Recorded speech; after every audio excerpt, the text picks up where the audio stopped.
What is up, guys? This is Tcg Sam here, and in today's video I'm coming at you guys with an updated Adamancipator deck profile for the April 2021 format. And this deck honestly has some insane potential to just completely shut out the top decks right now, like Shaddoll Invoked, Dragon Link, all that stuff.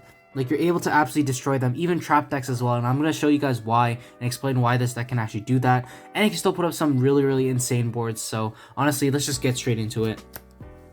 3 copies of Analyzer, Seeker, and Researcher. So these are your best starters / extenders. You definitely need to max out on them. Like, seeing one is just really good. It allows you to start off they can be like 1-card combos in and of themselves. So you definitely always want to see these in your hand. That's why obviously max out on them. For the targets you hit off of them, triple Clocking Mirror Supplier not only is it a really good target to hit off your Adamancipator miners because it gives you advantage, but it also is really good to act as an extender. Once your rock monsters leave the board for a synchro or a link summon, you're able to summon this, search a guardian, which gives you more hand advantage, but also like it allows you to chain block stuff like the Prank Kids engine. It allows you to chain block that because when you just activate this to the Roxy's effect, your opponent can't really stop the Roxy's anymore, which is really good. To go with the supplier triple guardian, honestly, this is what makes this deck still insane. You're able to play around hand traps and play through interruptions because of Clocking Mirror Guardian, which is just super powerful. Definitely do not underestimate these cards. That's why it also forces your opponents to always just stop your miners right away. Otherwise, if you hit Guardian, their interruptions are pretty much just locked out for the rest of the turn. And of course, like, you can play around that because you have all these different extenders in the deck. I only played 2 Doki Doki. This is really kind of a little tough for me because I do want to play 3, but unfortunately, like, I would be going to 41. I really just think that consistency is needed. Double Doki is okay. You don't really want to be starting normal summoning with this, especially because you have a lot of other normal summons in this deck, like especially when you want to normal summon your miners when you don't draw any minor extenders like Seeker, Researcher. You don't want to be normal summoning this because it's the most vulnerable to hand traps. It's definitely good to hit off of your miners though, so Doki Doki really good. A triple Prank Kids Roxy's. I do like this engine a lot. Not only because it gives you a guaranteed level 4 to go into cards like Granite and stuff at the very end of it, but it also digs 1 card deeper into your deck, allowing you to fix your hand a little. And of course, it gives you the link materials you need to climb into Appaloosa and fuels your graveyard with different attributes for Access Go Talker. And of course, to go with their Prank Kids Dropsies, I do think the level 2 is the best one. 1 because of its level, 2 because of its attribute. So like, that's all you need in the brick Prank Kids. I really think this is good because it lets you, level 2 is the perfect level to let you make Herald of the Arclight. Water is the perfect attribute to turn on your copy of Dragite, so that's really important. So yeah, I definitely think these cards are really powerful in this deck, and the fact that this deck can abuse them is just super powerful. Triple Parallel Exceed. This is a really good extender because you're link summoning a lot in this deck. It also allows you to chain block your Prank Kids Roxy's, and you may notice it's a heavier link summoning focus in this deck, and that's for a reason. And Exceed, like, once you link summon, it just gives you a Gallant Granite, which gets you a Researcher, which is a free extender. So like, honestly, it's just such an insane card. I don't know why you wouldn't play 3 of this. This is just super good. And then the Spicy Tech Recover. This is needed to summon off a Christian Hockey Firebrax in order to make your Naturia Beast. I felt this was the best level 1 Earth Tuner because of its effect, where if you have 5 or more cards in your extra deck than your opponent does, if your opponent has 5 more cards in their extra deck than you do, and this card's in the graveyard, you have special summon it back, but banish it when it leaves this field. So not only does it help you make Naturia Beast, it becomes an extender for you to get that little extra push, that little extra material for an IP Masquerena, for Appaloosa, or for an Access Go Talker. So this is just really good. But the main reason, of course, it's an Earth Tuner to help make a Naturia Beast, which is huge. It's become, which I think is definitely necessary in this deck if you want to compete. Making Naturia Beast, Naturia Barkion, all these unfair cards that essentially have, quote, infinite negates are just super powerful. For the hand traps, you're going to notice the hand trap lineup is a little weird, and the reason for that is quite simple. They're just placeholders. I'm just too lazy to move around my hand traps from some other deck they're into this. So 9 hand traps, you can play any 9 hand traps that are right for the situation. I definitely think Phantasme and Ash Blossom are correct, and you can play like any one of these 3 for the last 3, or you can play Dimension Shifter if you really want to go like a hyper, super aggressive and very high risk hand trap, you're able to do Dimension Shifter. Like, yeah, it can completely end someone's turn, but it forces you to OTK them the next turn. So honestly, it can definitely still work, but I just feel like Phantasmic Ash definitely the safer bets. You can play Ogre as well if you really want to, but definitely 9 hand traps is needed.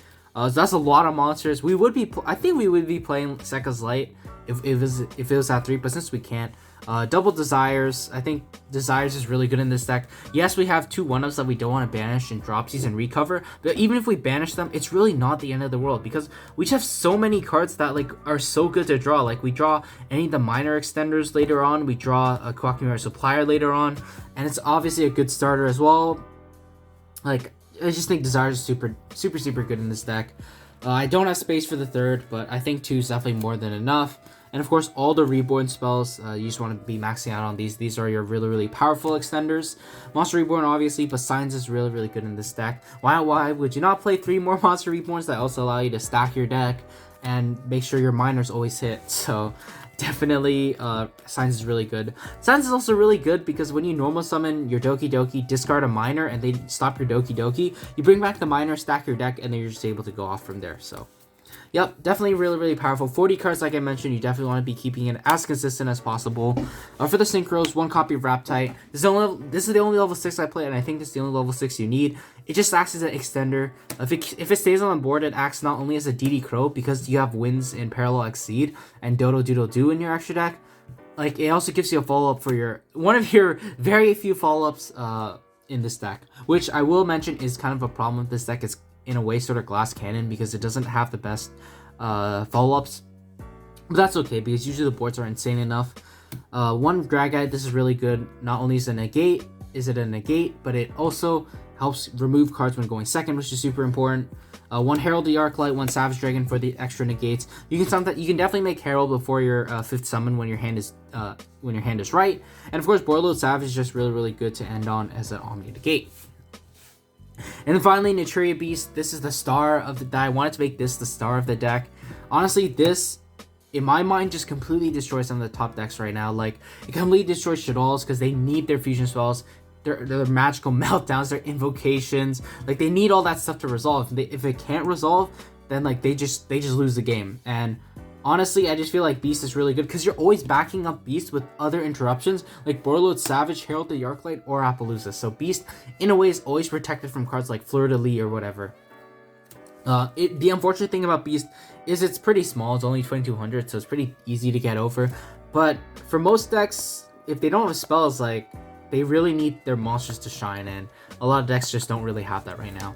And going to games 2 and 3, I would definitely put Naturia Barkion in the side deck. For those of you who don't know what it does, it essentially is a trap version of Naturia Beast where it's level 6, so you don't even have to play Recover in your deck. You can just use an Adamancipator tuner plus any level 4 Earth monster, which you have, of course, quite a few of, to make the Barkion. It allows you to banish 2 cards from your graveyard, negate a trap card. Of course, it's not once per turn, and it's a quick effect, so it completely destroys trap decks. So that's what I meant at the beginning of the video when I said that this deck completely destroys every single meta deck right now. You can consistently make Naturia Beast, protect it with interruptions, and it can make Naturia Barkion as well, which is just super insane. This is definitely one of the reasons to still play this deck. For the Link monsters, Almirage, it seems interesting, but I think Almirage is really important because it allows you to trigger off your Parallel Exceed very easily. Even when you have a bad normal summon like a Hand Trap or something, it allows you to turn your Exceed into a Granite, into a Researcher, which becomes a starter. So I think that's really important for that reason. But Almirage is also really good because it allows you to turn one of your small, like, it turns your Researcher only hand into something playable. If you have a copy of Signs as well, you get normal Researcher. Instead of hoping to RNG hit something, you could turn it into Almirage, bring back Researcher with Signs, stack your deck, and then just go off from there. Almirage, you don't have to play it, but I feel like it's just really powerful, and we have the space in the extra to play it anyway, so you can definitely play it, because I'm not playing like the Satellite Warrior package, which also is another option for this deck, which can be really good. For the Prank Kids, 1 Meowmoo and 1 Dodo Doodle Doo. Dodo Doodle Doo is the best one because it's the win monster. It's the big, and it's just a win monster. That's really important for your Raptite to give it the extra DD Crow interruption. 1 IP Masquerena. This is really good because you just have a lot of monsters at times that you can just link off for free into this. Not only can you make an indestructible Access Code Talker or Appaloosa, you're also able to disrupt your opponent on their turn with the Nightmare Unicorn. 1 Hulk of Fibrax, this deck can still abuse this card to summon out Recover, and then Recover just makes your Naturia Beast live, which is just super powerful. 1 copy of Nightmare Unicorn for IP Masquerena, and it's just generically really good. And then Appaloosa, this is what you usually end with going first. You end with at least an Appaloosa plus some other stuff. Appaloosa is just a really powerful card to negates. The negates cards, the unfortunate thing about this deck is it doesn't have too many great ways to protect it. But even that Appaloosa is still a really good card. It allows you to play around hand traps and just disrupt your opponent on their turn. And the Access Code Talker to close out games. Access Code Talker is especially good with the prank hits because it gives you 2 free attributes every time you go into your prank hits combo. Plus, you're usually going to be climbing to Unicorn, so at the very minimum, it's like 2 or 3 pops with Access Code right there, and that's just really strong, of course. And then becomes 5,300 off a Unicorn. And then final 2 monsters, 1 Dweller, 1 Granite. Usually you make Granite, it's a really powerful starter. It turns your Parallel Exceed into a pseudo starter in a way, but if your hand is good enough to where you don't need it, you can just go Dweller as well, and Dweller can completely shut out some decks right now. So with access to unfair cards like Dweller and Naturia Beast, I just feel like this deck definitely still has the potential to become one of the top meta decks. So that's going to do it for me, guys. If you guys liked the video, do let me know in the comments below by leaving a like, comment, subscribing. If you guys want to see some test hands / combo tutorials, those are coming soon after I upload this video, so stay tuned for that, where I'm going to be showing you how consistently you can actually make Naturia Beast in this deck, and it's absolutely insane. But yeah, with that being said, hopefully you guys enjoyed the video, and that's going to do it for me, guys. I will see you guys soon. Take care.